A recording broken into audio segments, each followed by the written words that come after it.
Aujourd'hui, plus de 2,63 milliards d'emails sont envoyés et reçus quotidiennement, selon Statista.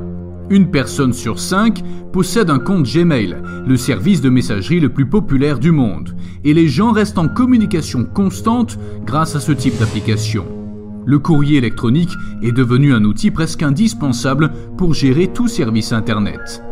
Ce n'est qu'en 1971 que l'email prend la forme que nous lui connaissons tous. Ray Tomlinson, brillant ingénieur américain fraîchement diplômé, invente l'adresse email sans s'en rendre compte. Mais comme tout dans la vie, le courrier électronique a aussi ses inconvénients. Pour pouvoir l'utiliser, il est nécessaire d'avoir accès à Internet, en plus d'avoir un minimum de connaissances informatiques. Mais que se passe-t-il si quelqu'un de dangereux a accès à tous nos fichiers via un virus informatique envoyé à son tour via un email inoffensif ? Et si un psychopathe essayait de nous contacter et de savoir où nous vivons ? Préparez-vous, car sur cette vidéo, nous vous montrerons certains des emails les plus dérangeants que certains utilisateurs ont reçus sur leurs emails. Ce sont 5 emails effrayants et inexplicables que les gens ont reçus. Numéro 5. Sandy McNulty, 27 ans, venait de divorcer lorsqu'elle a décidé de s'inscrire sur le site de rencontre Match.com. Quelques jours plus tard, elle a reçu un étrange email dans lequel quelqu'un lui a adressé son nom complet. Le courriel comprenait un paragraphe assez long dans lequel l'expéditeur expliquait qu'il était au courant de leur rupture et qu'ils pouvaient former un bon couple. L'email était signé anonyme, mais il y avait une pièce jointe avec une photo d'organes génitaux masculins. Au début, Nancy pensait qu'il s'agissait d'un coup monté par son ex-mari, mais il a confirmé que ce n'était pas lui. Sandy a continué à recevoir des courriels de cette personne anonyme qui semblait de plus en plus en colère et agressive.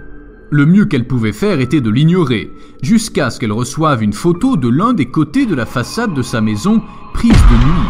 C'est le dernier email que Sandy a reçu et la dernière fois qu'elle a entendu parler de cette personne. À ce jour, personne ne sait si c'était son ex ou quelqu'un d'autre qui avait envoyé ces courriels. Pourquoi n'est-elle jamais allée à la police ? Numéro 4. Un utilisateur de Reddit a partagé sur cette plateforme son histoire sur certains courriels étranges qu'il a reçus. Tout d'abord, il a reçu un SMS d'un numéro inconnu demandant de vérifier sa messagerie dès que possible. Le jeune homme a trouvé un email entièrement écrit en majuscules et intitulé « Télécharge-le maintenant ». Le message s'adressait à l'utilisateur par son nom complet, incluait son numéro de téléphone et contenait également 5 pièces jointes. 4 d'entre elles étaient des images personnelles de l'utilisateur de Reddit, une photo de sa maison, une vieille photo de sa mère, une autre de sa jeunesse et une dernière montrant un homme d'âge moyen. De plus, l'email contenait un fichier .exe nommé « Télécharger maintenant ». Le garçon n'a jamais téléchargé le fichier et l'a immédiatement signalé à la police. À ce jour, le contenu de ce fichier est inconnu, car la publication Reddit a été supprimée le même mois. Numéro 3. Le père David, prêtre d'une petite église de New York, a reçu un étrange email qui ne contenait aucun type de sujet et qui était adressé à son église. Au moment où il l'a ouvert, son ordinateur a cessé de fonctionner et l'écran est devenu complètement bleu. Il a eu pas mal de problèmes pour le réparer, jusqu'à ce qu'il réussisse enfin à rétablir le système. Il avait perdu tous ses fichiers et le papier peint avait également changé. Maintenant, une image plutôt réaliste et inquiétante de Satan était apparue sur l'écran. Le père David ne pouvait ouvrir aucun programme et de temps en temps, des rires déformés et d'autres sons dérangeants se jouaient automatiquement. Nous ne savons pas comment le prêtre a résolu ce problème, mais c'était probablement l'œuvre d'un pirate informatique qui voulait lui faire une blague de mauvais goût. Numéro 2. En 2009, une avalanche d'emails chargés de virus s'est répandue sur Internet. L'affaire semblait suffisamment inoffensive pour que les gens ouvrent les emails sans se méfier. Par exemple, certains d'entre eux offraient des coupons allant jusqu'à 40% sur leurs achats. Cependant, une fois le courrier électronique ouvert, l'utilisateur réalisait qu'il avait installé un virus dangereux sur son ordinateur. Ce type de virus a la capacité d'accéder à toutes les activités informatiques et même de pouvoir les surveiller à distance.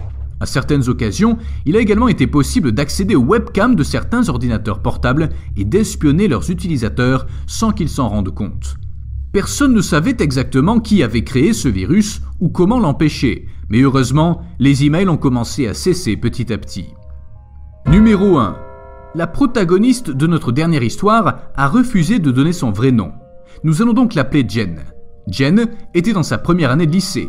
C'était une très jolie fille qui attirait les regards des plus jeunes et malheureusement des moins jeunes. Un jour, elle a reçu un email du directeur de l'institut expliquant qu'il pouvait améliorer ses notes et qu'il pouvait la rencontrer pour discuter de la question. Le plus étrange, c'est qu'il était précisé dans le message qu'en aucun cas elle ne devait répondre à cet email.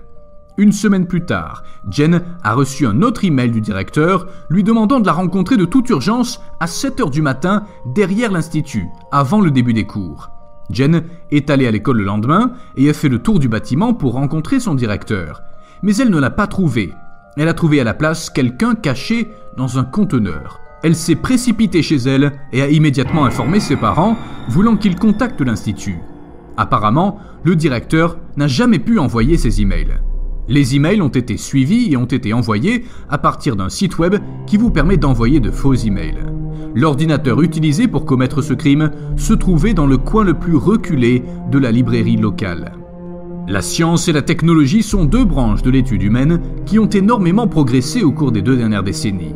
Le monde continue d'avancer et l'espèce humaine se dirige vers un horizon qui pour beaucoup est porteur d'espoir et pour d'autres plutôt apocalyptique. Voulez-vous savoir quelles sont les 5 choses les plus effrayantes qui se produiraient d'ici à 2050 ? Voici la vidéo.